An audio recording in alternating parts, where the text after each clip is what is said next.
What is up, 7 Stars family and human debris? I am just a simple new type, and in this episode we are diving straight into Iron-Blooded Orphans Season 2. The year is now post-disaster 325, and Tekkadan has been growing on Mars and gaining notoriety. However, the 7 Stars are ready to shut down their reign on Mars. Let's not waste any time, and let's get into this. Orga and Mika look at a memorial to those who have fallen during Season 1. They're about to head to Saisei, where they will become full-on Teiwaz members, instead of working directly under the turbines. Gjallarhorn's corruption has been exposed to the world. The world is starting to change. Kudelia helped form a new company under Teiwaz called Admas Company to help mine half-metals. The exposure of Gjallarhorn has led to increase in human debris. We are introduced to Hush Midi from the Reserve Corps, while Shino is training the new recruits. Dante and Laughter are having a mock battle in the Shiden. The STH-16 Shiden is a mass-production general-purpose mobile suit developed by Teiwaz and is built off of the Hyakuri and Hyakurin. This uses the IO frame. It is easier to maintain and can change its loadout depending on its needs. This is designed to be used in a team, and the Graze is still superior in solo battles. This is still being developed. Weapons include a 130mm assault rifle, a riot shield, a gauntlet which doubles as a shield, and a bladed bat. Many new recruits want to get the Alea surgery, but Eugene tells them this wasn't a choice for them, and you don't want this. Many failing companies are trying to get Kudelia to work with them to boost business. One of these companies is Terra Libriones. Biscuit's goal of sending Cookie and Cracker to school came true. Tekkadan is attacked while trying to pick up the girls. Kudelia and others are coming to Mars for a tour. This will be some of the younger members' first mission. McGillis is meeting the head of families of the 7 Stars. Galio's father, Gallus, represents the Bodines.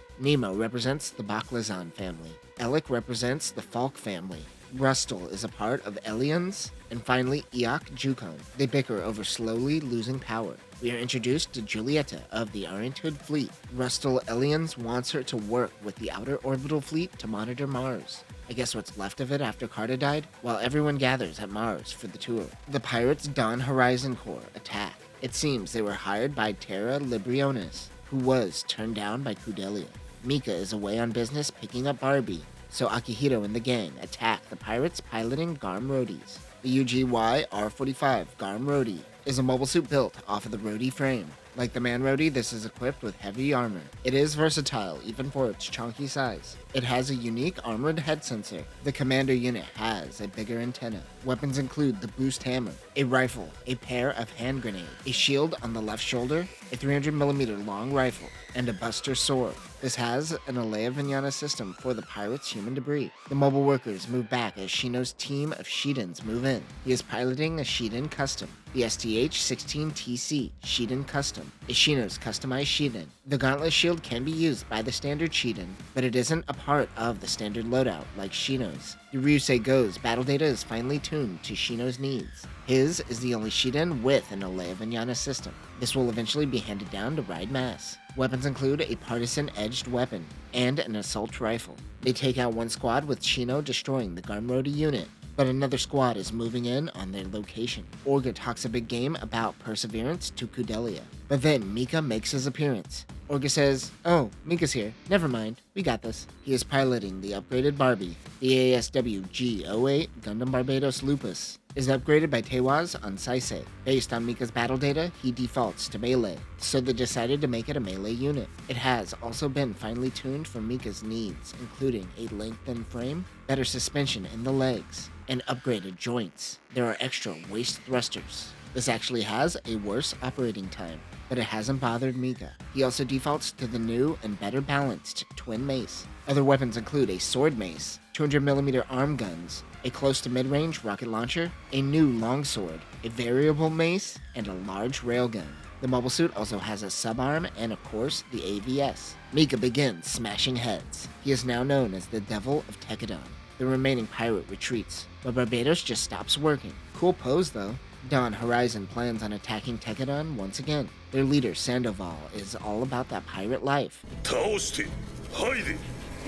Okay, he's all about that made-for-TV pirate life because it doesn't include rape. It turns out Nobilis is trying to use Terra Librionis like he did with Kudelia, but he finds them useless now. Orga is going to send Kudelia to the farm to lay low. Atra makes Kudelia a harem bracelet. Mika's bracelet smells like blood. Oh no, it's Toto, and he's here to offer the children candy. Tekadon has been helping Montag under the table. He seems to know about Dawn Horizon and wants them subjugated. Subjugated? This jailbait lover is always making things weird. Orga accepts his offer as it is beneficial for both. They pass this on to McMurdo and Jasly Dunham-Eagles, who seems to be the Tewa's money man. I didn't realize Chad's full name is Chad Chadden. I aspire to be this level of Chad. He is telling the Earth Tekadon branch that they are fighting pirates, so their supplies on Earth will be lighter than usual. Aston is one of the brewers, human debris that joined Tekadon after Akihito's brother got squished like a pancake. Aston is kind of an ass. He, along with Takaki and his sister Fuka, are living in Alberta. While everyone is eating Atra's stew made of real chicken, wow. Hush tells Nadi that he wants to be a mobile suit pilot. He wants to get the Alea system, but he is too old. You have to be young for it to work apparently, or you'll just end up a vegetable. Hush had a friend that got the AVS when younger, and ended up being paralyzed from the waist down. He eventually committed suicide. Julieta, Locke, and the Orange Hood fleet are heading to Mars. They don't trust McGillis. In the hangar, Rustal Elian meets with a Char clone. But this one has LEDs. Dude must be a gamer. Also, Rustal's over here dyeing his hair but not his beard, sending out all the divorced dad vibes. Kudelia hangs out at the farm while Tekadon preps for another attack from Dawn Horizon. Eugene is in command of the Isaribi, while Orga is in the Hotarubi. The NOA 0132 Hotarubi is an Isaribi fused with a cargo ship. It has dedicated hangars on both sides and carries an unknown number of mobile suits. Weapons include one main gun at the rear of the bridge, 2 anti-aircraft guns on both sides of the bridge, 8 missile launchers, and 2 wired anchors at the bow. Hotarubi means Firefly. Can they do that? McGillis sent his representative, Isurugi, to help Tekadon out. More of Isurugi's ships are coming to help, but they need to attack before Dawn Horizon. Shino's team scouts ahead as they detect Ahab waves. There are 10 ships approaching. Most are hidden behind their flagship. Orga gives Eugene command of the fleet. Dude uses his AVS like a boss. Watch out for the nosebleeds though. Mika launches along with Akihito in the Gushan Rebake Full City. The ASW G11 Gushan Rebake Full City also received damage over time and was rebuilt by Tewaz and uses Akihito's battle data for tuning. The frame remains intact, but the outside of the Gundam is all new. Weapons include the scissor variable rear armor, the knuckle guard, a single rocket in the forearm, a 120mm long-range rifle, the Gushian Rebake halberd, a smoothbore gun, and a railgun. It also has a sub-arm and enhanced sights. Akihito 2 wanted this to be a close combat mobile suit. Generator output is improved. Isurugi joins the battle in a Schwalbe Graze. Tekadon deploys nano-mirrored chaff. Ride tells Akihito to go resupply. Oh hey, Ride's here. Meanwhile, Mika is showing off his mace. It is his turn to resupply. That is when 2 Hugos join the battle. The IPP 66305 Hugo was developed during the Calamity War and is a high-mobility mobile suit designed for close to medium-range combat. Its go-to technique is to deploy the Shot Lancer claws and or leg claws, and then finish off the enemy with a melee weapon. The cockpit is located in the head, making it easier to bail out. This is built on top of the hexaframe. Other weapons include leg claws, a head missile, a scimitar, a 110mm machine gun, a buster sword, and a 300mm long rifle. As Mika refuels, Atra feeds him a pita sandwich and watermelon-flavored drink. Is there any real watermelon in it? Hell no. The Iron-Blooded fleet makes its way to the battlefield. Mr. LED Mask thinks that McGillis is working with Tekadon. Tekadon tries not to engage with Galahorn. Sandoval tells his fleet to pull back while the pirate captain launches in a Hugo. Iat and Julieta pilot the Regenlays. The EB-08 Regenlays is the successor to the Greys. After Season 1, Galahorn moved from general-purpose machines to specialized units. This is designed for anti-mobile suit combat specifically. There are only 18 units, all in use by the Iron-Blooded fleet. This is built on the new Regenlays frame, which has better sensors and joints. It also has a more simplified structure, making it easy to swap out parts. This removes the high heel look of the Greys for a more grounded foot. It can be modified for the pilot's needs. Julieta's unit is close combat focused, for example. Weapons include a 130mm rifle, a multi-weapon pack, a shield gauntlet, and the twin pile which looks like pikes. Mika engages with Giulietta, preventing him from getting to Sandoval.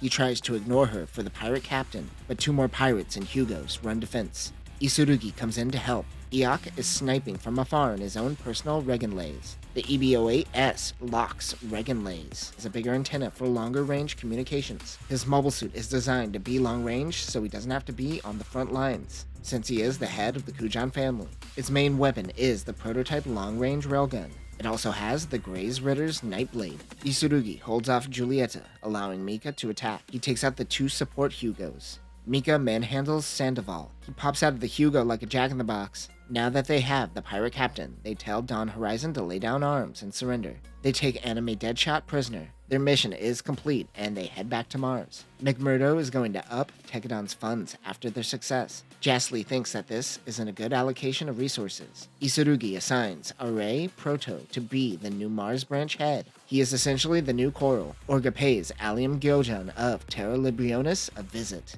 They know they hired Dawn Horizon. Orga says, "So, you made the biggest mistake of your life. How are you going to fix this?" Orga demands that they pay double the reparations of the damage incurred during the battle. Allium tries to get Gallahorn on the phone, but they shoot one of his men and tell him Gallahorn ain't coming. "Aw, you made Mika drop his dates. I guess you have to die." Unlike the turbines, Mika's bitches seem to manage themselves. Speaking of the turbines, they and Eugene look out at the future Crise half-metal mines. The land surveyor shows them something they found while digging. It looks like a Gundam frame. Orga meets with McGillis. He wonders what he is after. McGillis explains that he wants to reform Gallahorn, but to do that he needs more power. He needs Rustal's power. McGillis and Tekadon decide to become allies. Makanai tells Kudelia to have some patience. Earth Tekadon doesn't like the Tewa's rep, Radice Riloto watching over them. Chad is evolving into Giga Chad. Tekadon is assigned by Radice to run security for a ceremony. Tekadon on Mars are sending Earth Tekadon some Shidens. Mika gives Orga some Mars palms because he's getting skinny. We learn that Mika doesn't remove the shell of the Mars palms and eats them whole. Orga doesn't realize this until he takes a bite. This dude's savage. Rustal mentions that he is working with that bearded man to help create conflict between Arbrow and SAU. SAU, that's future America. SAU.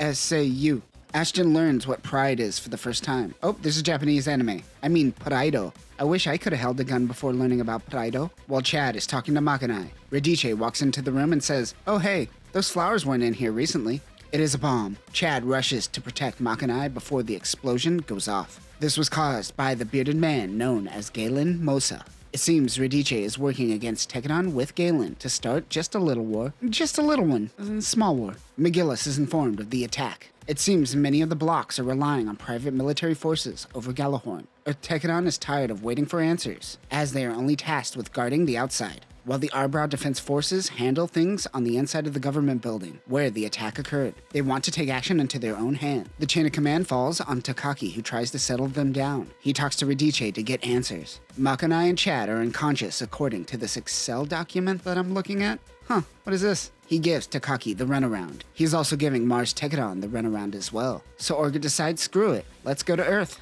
They were heading there in a few days to deliver the Shidens anyways. Kudelia is going to go with them back to Earth. Mika too is now joining. Takaki refuses to see Radice as a traitor. Ashton says, "So, should we do a suicide mission?" "No, Ashton, we don't instantly jump to suicide. But I like where your head's at." Orga and Mars are informed that SAU now may declare war because of this. It is going to take them 3 weeks to get to Earth. Takaki meets Galen. Radice says that he is the head of the Arbrow Defense Force. The fighting started when a scout plane went down due to Ahab waves. Gallahorn is helping SAU in the conflict, specifically the Outer Earth Orbit Regulatory Joint Fleet, aka McGillis. This is the first time 2 economic blocks fought one another. Tekadon has been assisting Arbrow, and things have been dragging out for days. What is that anime cliche where you think to yourself, but in reality you're actually narrating to the audience? That's what Takaki is currently doing. He should probably focus on the battle. Takaki and Tekadon are operating Landman Roadies. The Landman Roadie is a modified man roadie stolen from the Brewers and used by Tekadon's Earth branch. The legs have been replaced with ones more suitable for ground combat. It is outfitted with the Alea Vignana system. Weapons include Vulcan guns, a hammer chopper which is a hatchet/hammer, a 90mm machine gun, and hand grenades. It also has a wired hook. McGillis wasn't expecting this to drag out so long. He realizes that Tekadon are staying back and forcing SAU and Gallahorn into the brush. They lose a bro in the process. I can't keep track of all these boys. Another mobile worker is shot down. It is Lux. Not Lux. I only know this boy's name because Takaki is yelling it. There are too many boys, damn it. Galen does a menacing laugh while Takaki mourns the dead. Not ominous at all. Takaki has all the feelings, but Ashton feels nothing. Poor slave boy. Julieta wonders who Mr. LED Mask is. Alright boys, shirts off. Let's go into action on the Hotarubi. Akihiro is working out. Alright girls, shirts off. Let's do this. Yeah, pass bro. However, Laughter does like what she sees. Slave Boy is doing it for her. Mika teaches Hush the power of sleep. They are one day out. Fuka visits Giga Chad, who is in the hospital. Meanwhile, Takaki is running away from a Gilda SAU. The IPP 0032S Gilda SAU is a modified version of the Gilda, an Oceanian mobile suit built on top of the hexaframe. This is typically a construction mobile suit, but SAU modified it for combat. It is a close to mid-range unit. They source their own parts as to not be reliant on Gjallarhorn. Weapons include a short barrel rifle, a sword club, a shield bunker, and a 90mm machine gun. Galen launches an Arbrow's Gayrail. The EB-04 Gayrail is a general-purpose mobile suit used by Gjallarhorn and other mercenaries. This is built off of the Valkyria frame. It has been developed from the Grim Gertie, but Gjallarhorn phased most of these out, as the Graze line is seen as superior. Galen's Gayrail has a Graze cockpit. Weapons include a 110mm rifle, a shield axe, and the Pickle, which is a giant pickaxe. It also has a self-destruct unit. Spoilers! As Takaki runs, the Gilda SAU aims its gun. Luckily, Galen saves him in the nick of time. He tells him that victory is near. Bitch, you're the one intentionally dragging this out. Tekadon makes it to Earth, but they won't allow them to descend to the planet due to the war. It seems they're trying to prevent them from helping. I assume that they is Gjallarhorn in this situation. Looks like they have to bust in. Ashton still sees himself as human debris, but Takaki reminds him that they are family. McGillis launches in a Graze Ritter commander type. Arbrow and Tekadon prep for battle. Also on Arbrow's side is the Hlok Graze. The AEB-06L Hlok Graze was developed after the Battle of Edmonton and became a general-purpose, low-cost national security mobile suit. It resembles monkey models, which are poor knockoffs that the Soviets gave to their non-communist allies in the real world. It uses a simplified Graze frame. This is used by Arbrow, Gjallarhorn, and much more. Weapons include missiles stored in the head, a 90mm submachine gun, and a small axe. The name Hlok is apparently one of the mythical Valkyries. No, not that version of the Valkyries. Actually, yeah, that version. McGillis goes poke, poke, poke, poke, poke, poke. Galen moves in first to strike. Also on his team is the Gayrail Scharfrichter, the EB-04 JC-4.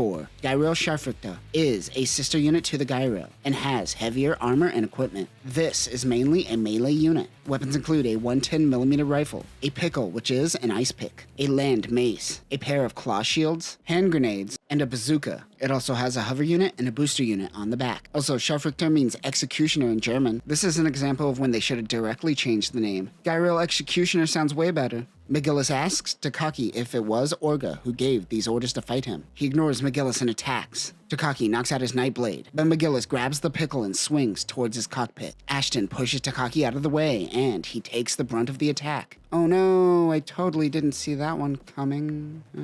Ashton grabs the Graze Ritter. McGillis can't escape. Galen aims at McGillis, but suddenly Barbie and Tekadon joins the battle. Galen's team retreats. Takaki goes to save Ashton. He wished that he never met them because human debris can't have feelings. Because he felt something, he believes that he has to die. Unlike Akihito, Ashton couldn't break out of the shackles of being a slave. He saw himself as another until his last breath. Eugene and Akihito find Radice, and they force him to tell them where Galen is. The red alert goes off at Galen's camp. Tekadon moves in on their location. Akihito drops from the sky and tells Galen that he's about to get the full city, bitch. He doesn't hesitate to attack him. Hush is struggling in his first battle, but is saved by Mika. This character is going to do something reckless in the future, and the story is going to try to make me feel something for him. It's not gonna work. What the hell? For this one shot, the artist drew the lines on Galen's face 3 times bigger. For 2 seconds, this became a Studio Trigger anime. Akihito says, check out my skirt. I could take it apart and turn it into scissors. He crushes the Gayrail, and Galen self-destructs his unit. Tekadon interrogates Radice, but Mika says, this is pointless. Let's just kill him.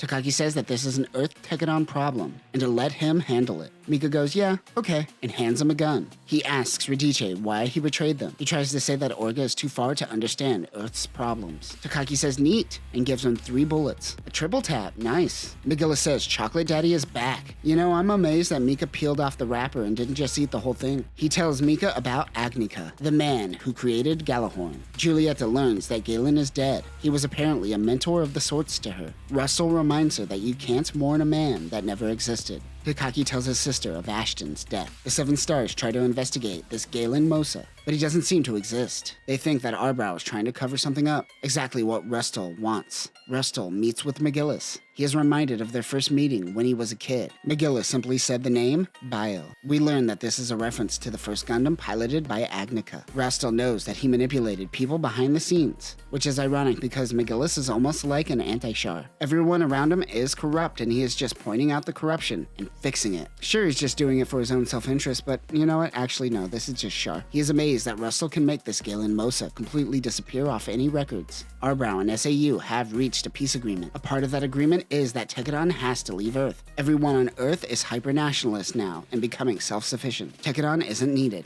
Makanai wants Kudelia to stay on Earth. Oh god, it's the Giga Chad himself! Since the Brewers' human debris didn't have last names, Akihito gave him the Atlan name. They were his brother Masahito's family, so it felt right. He regrets not talking to Ashton more. Takagi hates himself for believing in Radice. McGillis knows that Rustal is behind the Arbrow SAU war. They must take him down if they want to reform Galahorn. He says that if they could do this, McGillis will essentially give Mars to Tekadon. Fuka and Takagi have a cry session over Ashton's death. Everyone is down to continue helping McGillis with the exception of Takagi. He is tired of making Fuka cry and wants to appreciate what he has without killing more. He knows that Mars domination will just mean more killing. They all thank Takagi and ensure that he is well taken care of on Earth. Kudelia decides to not stay on Earth and head back to Mars. As they take their leave from Mars, Mika tells Orga that he was relieved when Takagi quit. He says, what's that about? Mika apparently just learned what empathy is.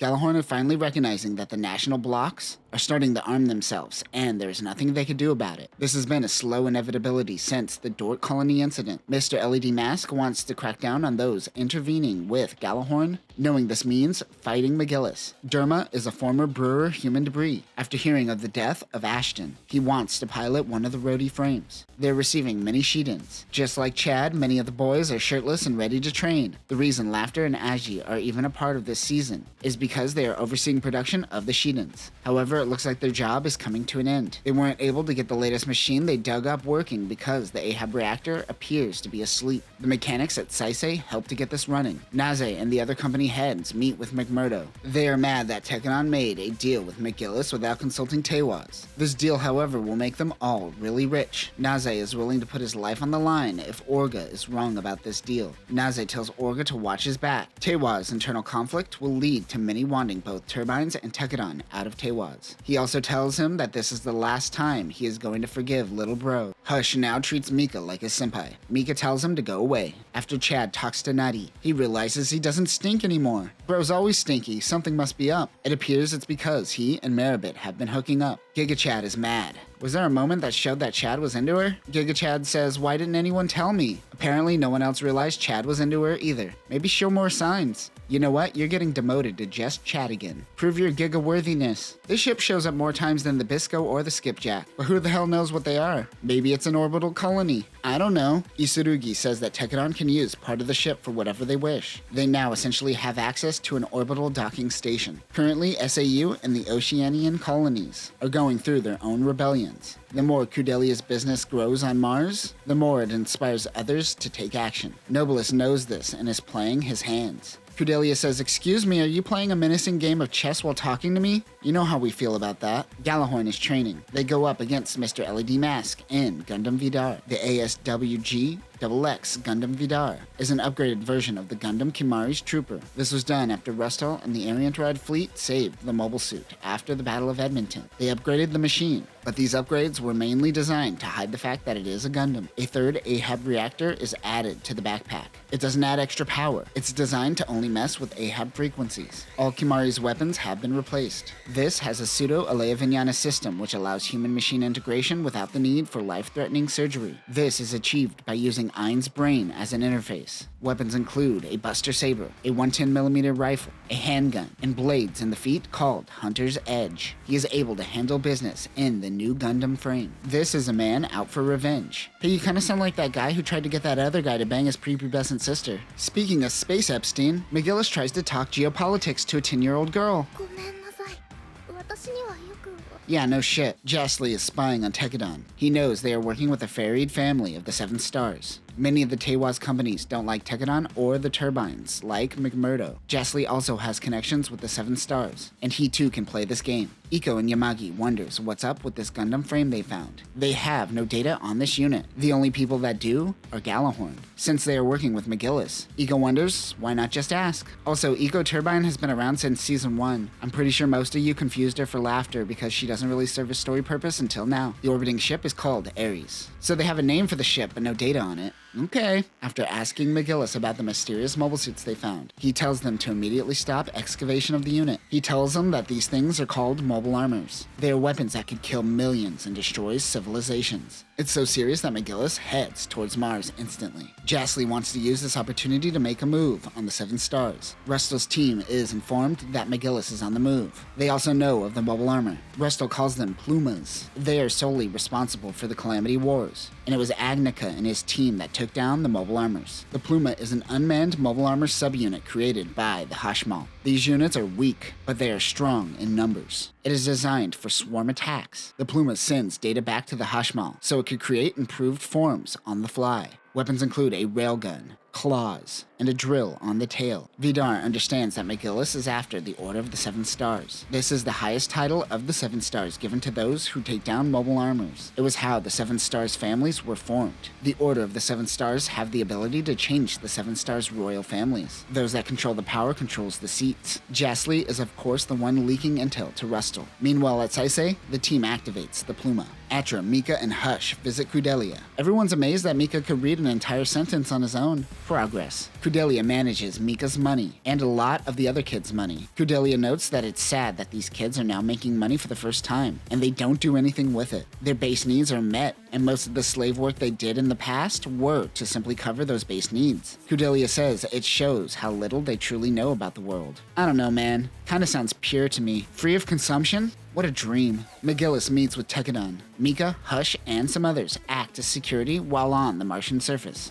They are using mobile workers and wonder why. He tells the boys that he is afraid that a Gundam might awaken it. During the Calamity War, mobile suits were originally created solely for the purpose of destroying mobile armors. When they head to the excavation site, they are met with the Iron-Rod fleet, including Iok and his Regenlays. They can't get into contact with Eugene. At Saisei, they just got control of the Pluma after it tried to kill them all. Iok moves close to the mobile armor and activates it. This is the Hashmal. The Hashmal is a self-sustaining unmanned mobile armor that killed millions during the Calamity War. Their thought processing is based off of their self-learning AI system. Unlike the Plumas, these use Ahab reactors. This is mainly designed for ground use. Smaller unmanned mobile armors called Plumas are controlled by a bigger mobile armor like the Hashmal. Weapons include a beam weapon, a kinetic energy shot lancer, and a super hard wire blade.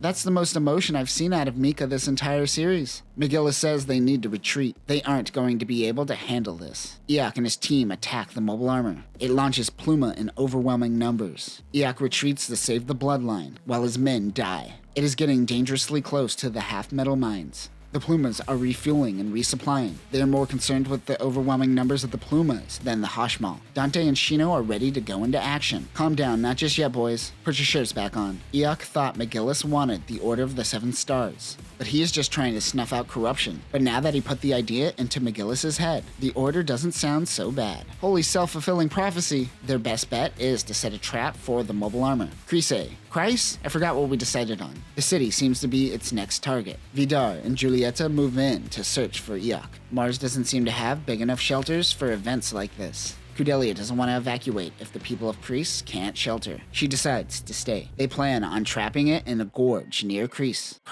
McGillis lets Isarugi pilot the Helmwig Rhine car, the VO8 RE. 0526 Helmwig Rheincar is a retrofitted Valkyria frame similar to the Grim Gerda. This was built off of data in Gjallarhorn's records on something called a Helmwig unit that this is loosely based off of. The Grim Gerda was lightweight and mobile, but this unit is a heavy boy. This is technically considered an escort unit. However, this mobile suit is very mobile if it moves in a straight line. That's something. It has expandable feet for atmospheric use. Weapons include the Valkyria Buster sword with a detachable short club and the electric shock horn, which can immobilize units. This guy says cargo, which the word load can be used in this context. But it certainly is a choice for the translator to use the word load. Is it just us? Are Westerners gross? Are we the problem? Just as the Hashmel is about to take the bait and head into the gorge, it is attacked by Iok. The mobile armor changes its course. Akihiro's team tries to get the mobile suit to change course again. Ride moves in and tanks a beam blast. However, the nano-laminate armor makes it relatively useless on mobile suits. Can't say the same for the people that were just vaporized though. Plumas swarm on Ride's Shiden when Mika comes to save the day. Isurugi and McGillis head out. Chocolate Man is in a Schwalbe Graze. They run into Vidar in his Gundam.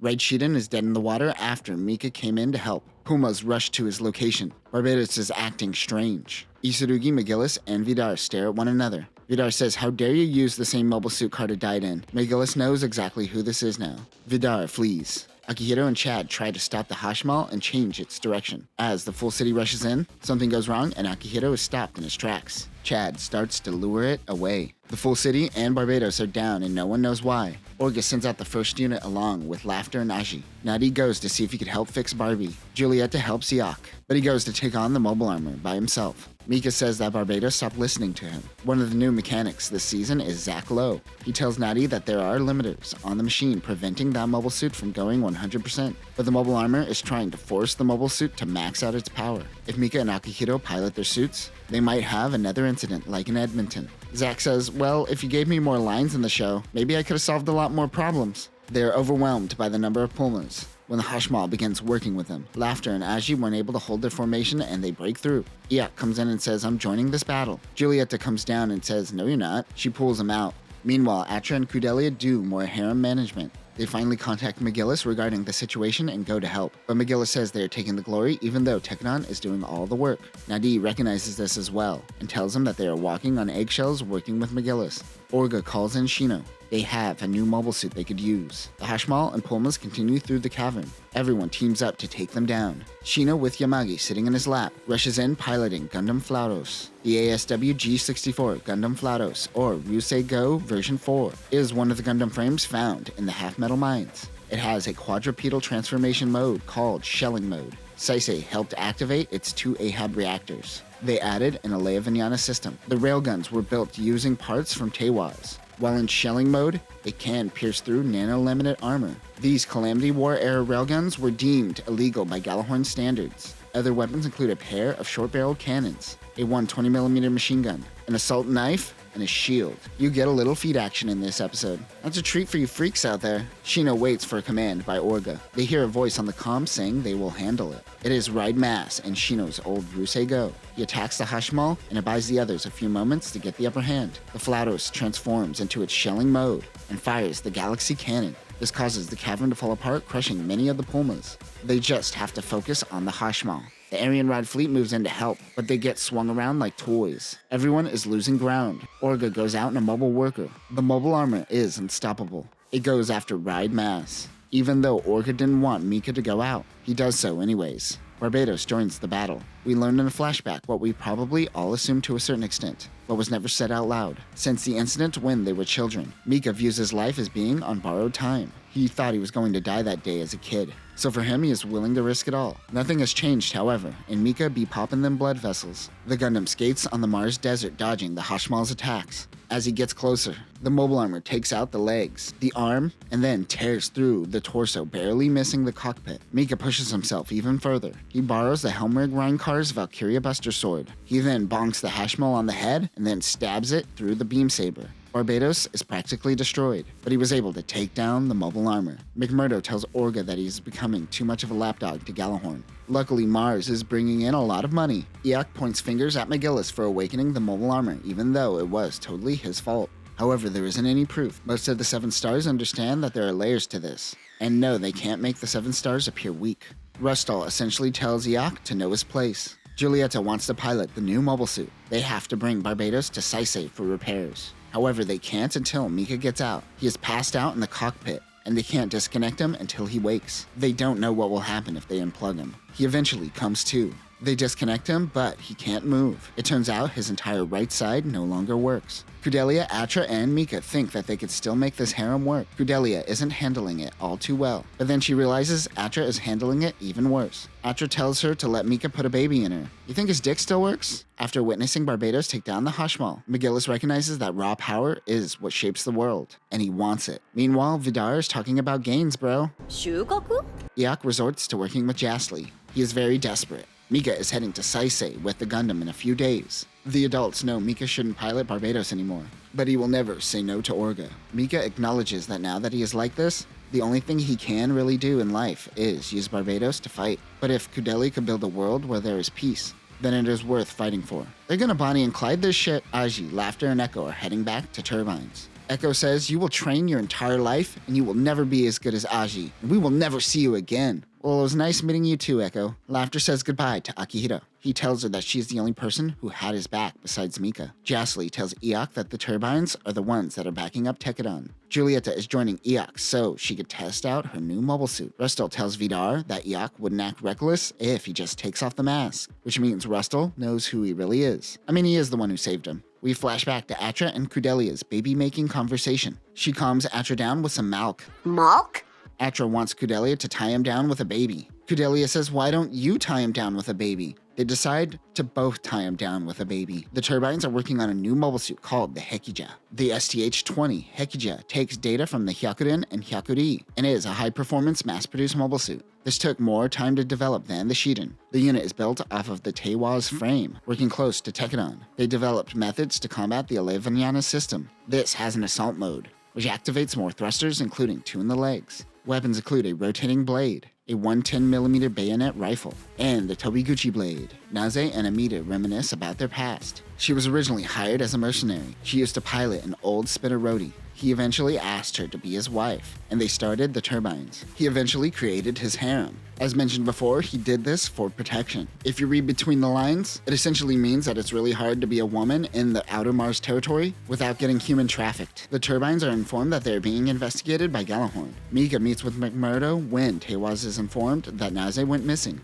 After being investigated by Galahorn, they found a weapon on board their ship, something from the Calamity War called the Dainsleif. This is the weapon that they attached to the Flauros, even if he has found out that he gave up the Turbines. Jasly doesn't think McMurdo would do anything because they rely on their money. Naze tells Orga to stay out of this, as they are now on the run. He tells him to protect his family and go his own way. He will do the same, but his family is made of bitches. It's way better than a bunch of dude bros. McMurdo tells Mika to tell Orga not to get involved. He will reorganize Tekadon to be directly under him instead of the Turbines, so they don't get dragged into this. Orga is mad that McMurdo isn't doing anything to help the Turbines. Shino and Akihiro will help save the girls. If they sneak in and get the girls out of there, they won't know they were there. They will use the Kuton booster. Ride will join them in his newly named Ride Go at the Turbines relay base. The Turbines are trying to get the bitches to safety. Damn, that's a lot of bitches. Naze mentions that there are over 50,000 members. Ozzy and Laughter will protect the family while Amita and Naze distract the fleet. Naze pilots the Hammerhead himself, while Amita runs point in her Hyakuden. The Orient-Rod fleet moves in. Iok deploys the Dainsleif team. As mentioned earlier, this is a powerful railgun, and is seen as inhumane by Galahorn's standards. However, if the weapon is used with a conventional warhead, then it puts the weapon in a legal gray zone. Iok ignores the turbine ceasefire flares. The railgun takes out a lot of bitches on the transport. No, not the bitches. They fire again, getting a direct hit on the Hammerhead and almost hitting the Hyakuden. Amita goes to help Aji and Laughter when she is met with Julieta in the new Regenlays Julia. The EB-08 JJC Regenglaze Julia is a prototype high-mobility, high-output variant of the Regenlays. New leg thrusters are added, unlike the Regenlays, which is for rookies to pilot with ease. This takes off the limiters so only a skilled pilot can use it. Weapons include a blade, Vulcan guns, a large blade, a large shield, and multiple claws. Its high output allows the mobile suit to hover. More bitches go down when Akihiro, Ride, and Shino move in. Ride painted the Ride Go from pink to yellow. Amita ignores Julieta and goes straight for the Iron-Rod fleet. The Regenlays tries to stop her. The Hammerhead also tries to ram the fleet. The Dainsleif team fires again, getting a direct hit on Amita, killing her instantly. They fire on Naze, As the hammerhead goes to ram the ship, it grazes Iok's flagship, but takes out one of his skipjacks, killing Naze in the process. Big Bro is dead. Now that he is gone, Ghastly is going to try to push McMurdo out of Tewaz. They all hold a funeral for Naze. McMurdo tells the turbines, "You're my bitches now." They will be reassigned. Ozzy tells Laughter that she should go with Tekadon. Laughter asks out Akihito for drinks.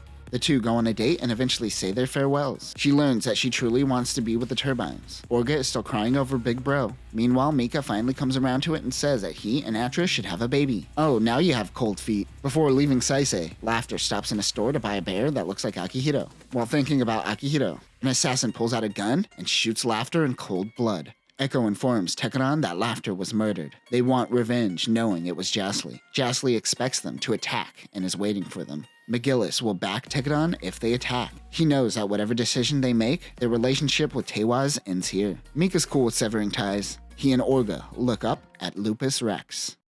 Meribit informs Kudelia that something is happening on Earth after they've been cut off from Tewaz. Tekadon is already in the middle of the battle. Hugos are attacking Mika and the new Lupus Rex. The TASW G08 Gundam Barbados Lupus Rex is the upgraded Gundam after being destroyed by the Hashmal. Mika's combat data on the Hashmal has been integrated into this new unit. Speed has been vastly increased. The cockpit is front opening due to Mika being a potato. This Gundam is becoming increasingly more elongated to compensate for Mika's fighting style. The tail blade was taken from the Hashmal, and Mika can control it with the Alea system as though it was an extra limb. It is named Rex to represent the King of Mars. Weapons include the Ultra Mace, which has a pile bunker at the tip, the Rex Nails made of rare metals, a 200mm gun, a pile bunker on each heel, and an anti-ship lance mace. They tear through Ghastly's first wave. Iok is supposed to back him up, but has yet to show up. He made an agreement to help. After that, he will take Iok to Saisei where Galahorn can arrest McMurdo. McGillis thinks that Ghastly's JPT Trust is no match for Tekadon, even though he has a bigger force. Hush uses a Hekija. Dante tells him not to mess it up. Iok still hasn't shown up to help Ghastly. He sends out all his human debris to hold off Tekadon. Dante and Hush return for resupplies and drink some Choco Milk. Being old human debris, Dante and Chad don't have a problem killing other human debris. It doesn't matter on the battlefield.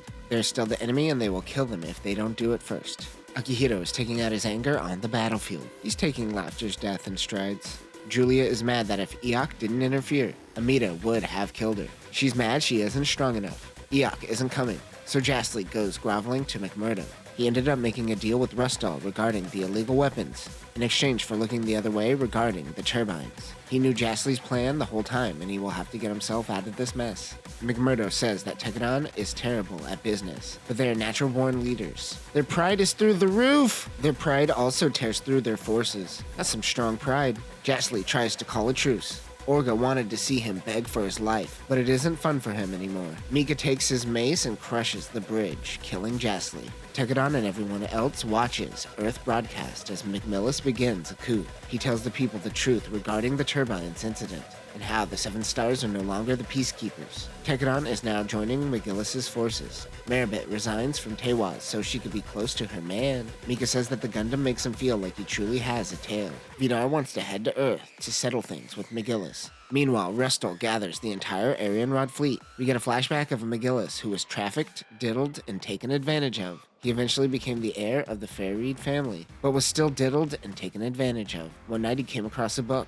The Life of Agnika Kairu, leader of Galahorn. Mika is watching guard for Chocolate Man. Rustall is awaiting the fleet to form. Iok isn't allowed to be a part of this operation. Liza Inza is one of McGillis' men, and he is a huge Tekadon fanboy. They will be up against 40 half-beat class ships. McGillis looks up at Bael. The ASW G01 Gundam Bael is the first Gundam frame and was originally piloted by Agnika Kairu during the Calamity War. Since this is the first Gundam frame, the unit is relatively simple. Its main weapons are the two Bael swords, which were the only weapons used by Agnika.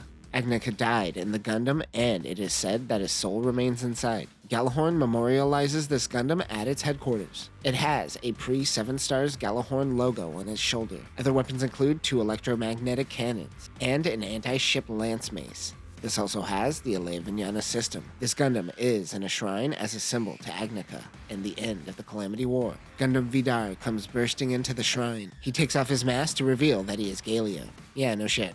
Galio says that McGillis could never open up until one day he started talking about the hypocrisy of Gjallarhorn. He wants to fight McGillis in Gundam Bael, but Mika shows up to protect him. Galio activates the Alea Vignana system Type E. This uses Ein's brain as a middleman, so Galio doesn't need the AVS surgery.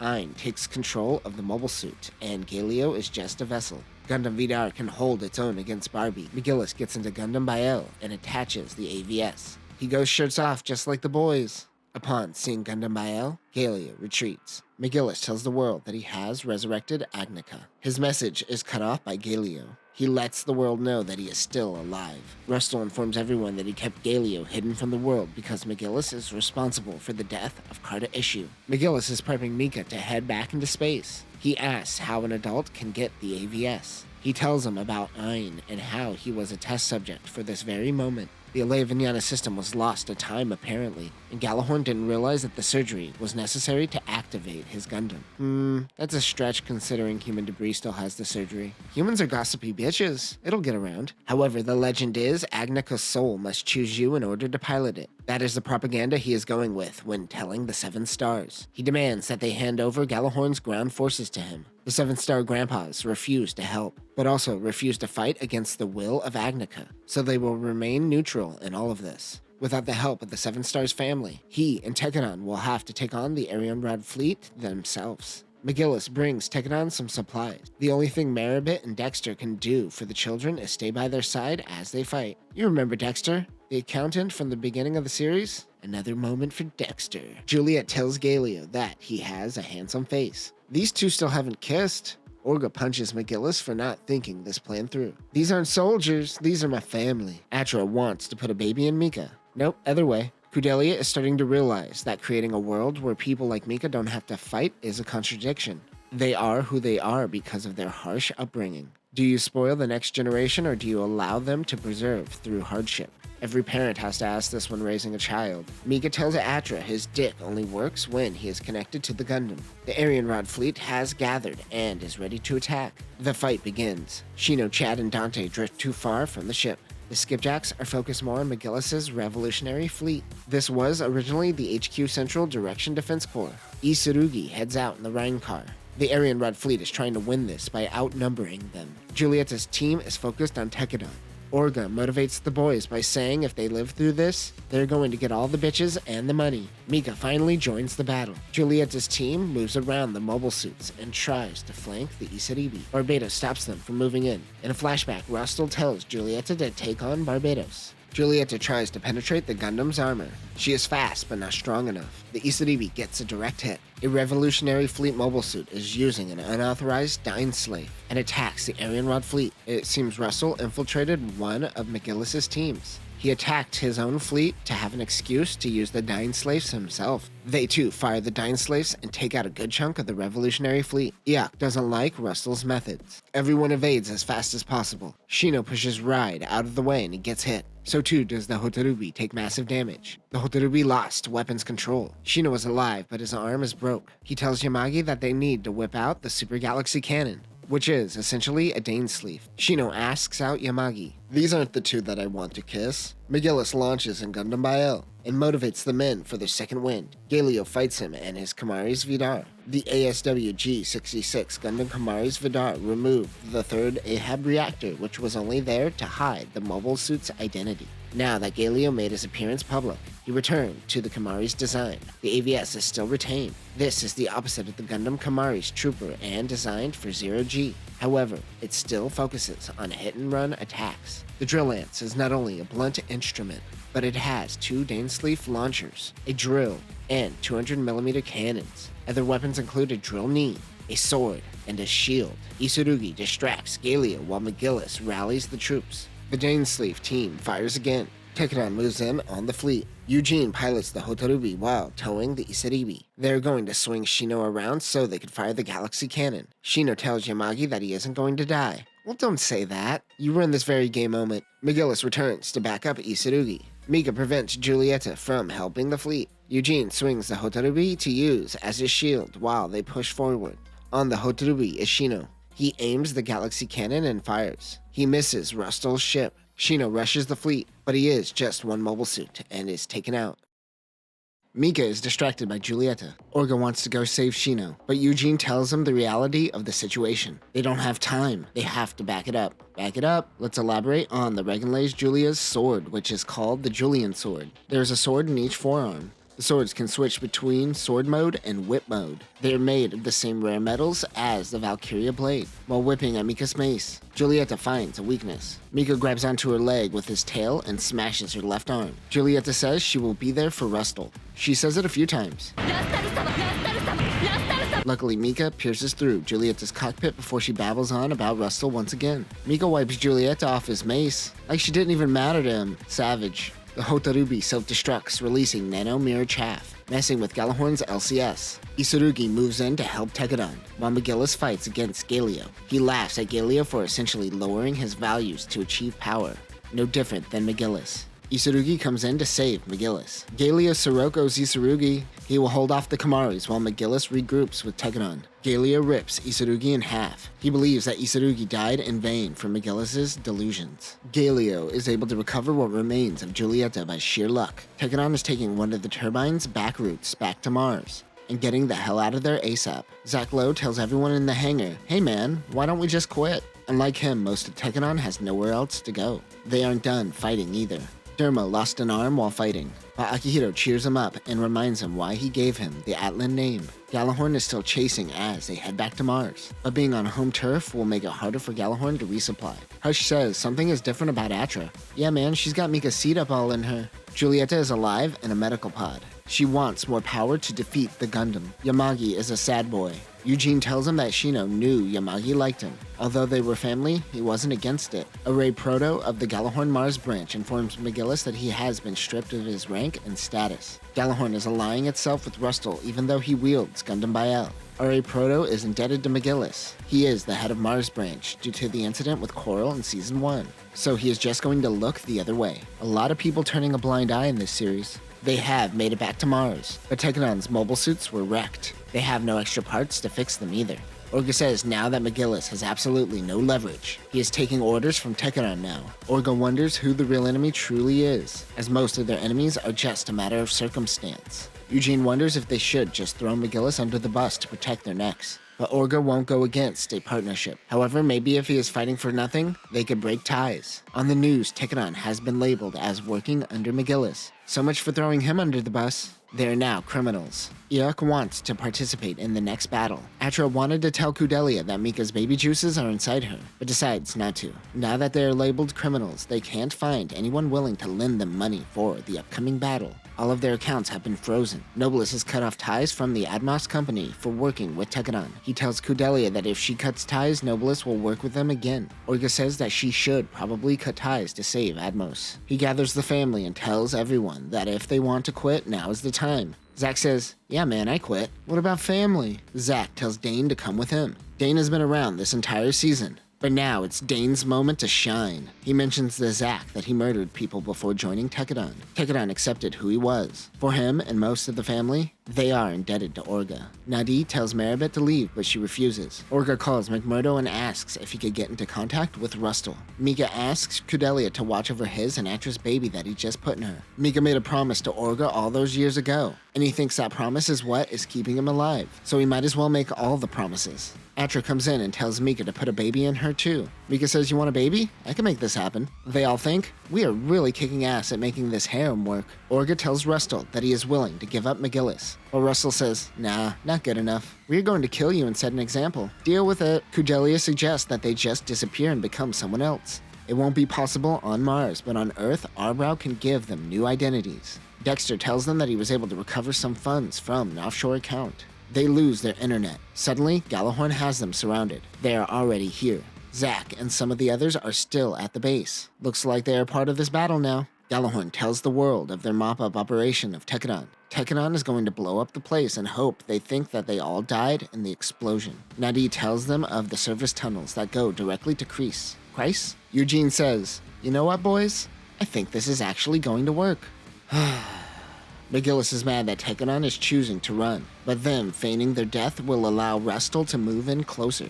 This will give him an opportunity to move in and kill Rustle himself. Atra and Kudelia are going to flee to the Atmos company while Orga accompanies them and makes a phone call to Makanai. Mika's harem says their goodbyes. Gundam Bael distracts Iok. He takes the bait. He is able to take down Iok, but mobile suits swarm around him. Orga is able to make it out. They make it to Atmos and call Makanai. Takaki is working with him. They will help Tekadon, but they have to make it to Earth first. Aji contacts Kudelia since they can't contact Tekadon. She learned of the situation and is willing to smuggle them off-planet. Atra will hide out with Kudelia for now. Orga and the boys head back to Tekadon when a car pulls up and shoots Chad in the shoulder. Orga protects Ride Mass from getting shot, taking a bunch of bullets to the back. Orga shoots one as they flee. Orga dies protecting a member of his family. It was Nobilis who sent the assassins to kill Orga. He is also the one who helped manipulate the media. Tekadon is digging through the other side of the tunnel. They're finally able to get access to the internet. They learn that Orga was assassinated. Hush is the one to tell Mika.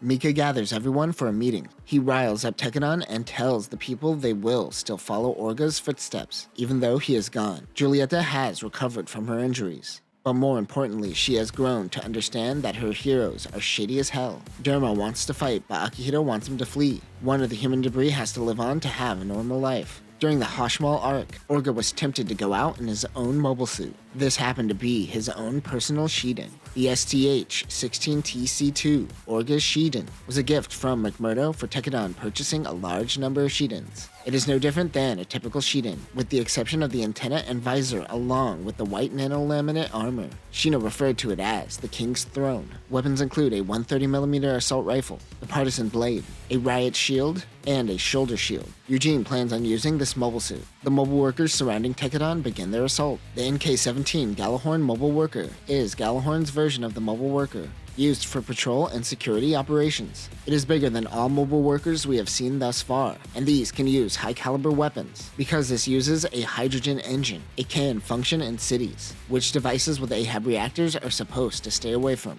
Weapons include a large-caliber cannon, an anti-personnel chain gun, and missile pods attached to the side. It also has a block system which allows the pilot to eject. Tekadon mobile suits attack. They try to buy some time so the others can make it through the underground tunnel. In space, McGillis tells his team that they are no longer needed. He's got this, no worries. It was that sneaky asshole, Toto, that got him back into space. He says, okay, this is my last appearance, peace! McGillis crashes his half-beak into an Aryan Rod half-beak. Out of the explosion comes Gundam Bael. Gallus Bodine tries to bring Almeria back to the Bodine estate. Almeria says she is staying by her man. It's too late, the cycle of whatever up shit this is complete. Two Grazes rush Hush in the Hekija. He takes out one, but is too slow to take out a second. The Graze goes down, but was able to get a hit on the Hekija's cockpit, gravely injuring Hush. Mika asks how he's doing.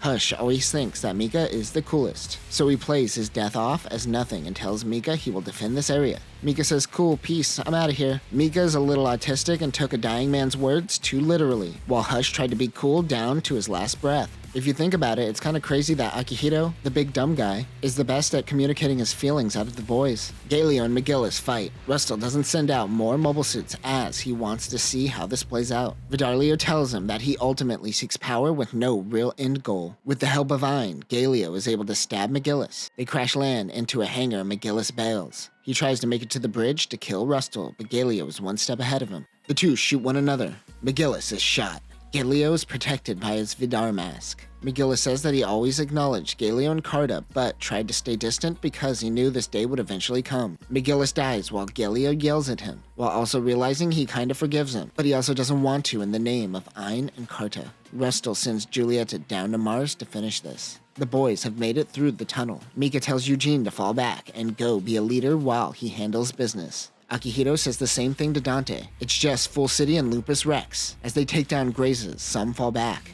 In low Earth orbit is a Dainsleif team. They fire their weapons of mass destruction down on the boys. They're badly injured, but they could still fight. Barbados becomes beast-like. It takes out more Grazes, but he gets a few battle axes to the chest. The AVS is in full control of the Gundam at this point. Meanwhile, Iok rushes in and fights against Akihito. The Full City crushes Iok, but two comrades stab Akihito, stopping him in his tracks. Iok was crushed. This dude's whole arc was people trying to prevent him from fighting, and then he fought and died. What did we learn here? Julieta fights Mika, who is barely hanging in there. He says that he has no purpose. Julieta doesn't understand why one would fight with no purpose. She takes down Barbados. Mika's last thought is him being worried about getting his harem bracelet dirty. This later became known as the McGillis Ferried Incident. Gjallarhorn, who started allowing power to slip away from them, swiftly regained it amongst the Earth Sphere. However, the Seven Stars were dissolved and chose a more democratically elected approach. Rustal Elian became the first leader. The economic blocs left Mars Sphere, allowing them to govern themselves. Kudelia became the new Mars Union chairperson.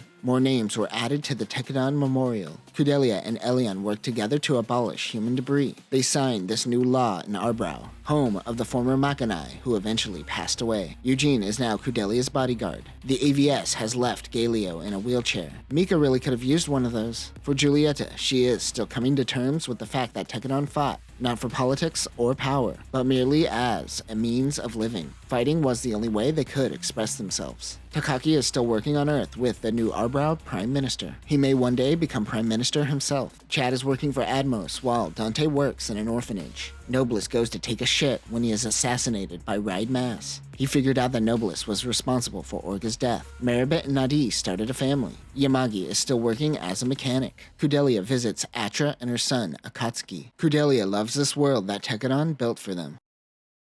And that will conclude Mobile Suit Gundam Iron-Blooded Orphans. This was a great story of a cautionary tale about going out on your own terms. Although the media will use propaganda to throw Tekadon under the bus, none of the Tekadon members died in vain. The only Gjallarhorn member that seems to see through all of this is Julieta. Circling back to Gundam, Galio and McGillis mirror Char and Garma. But what if Char's intelligence doesn't match his ego? And what if Garma survived Char's trap and seeked revenge? You simply get a hero with a god complex. It shows that without putting your money where your mouth is, Char would just be a delusional narcissist. Also, statistically, the majority of people who are sexually assaulted tend to sexually assault themselves. There are some freaks out there that think that McGillis is protecting Almeria because he was abused in the past. No, no, no, no, no.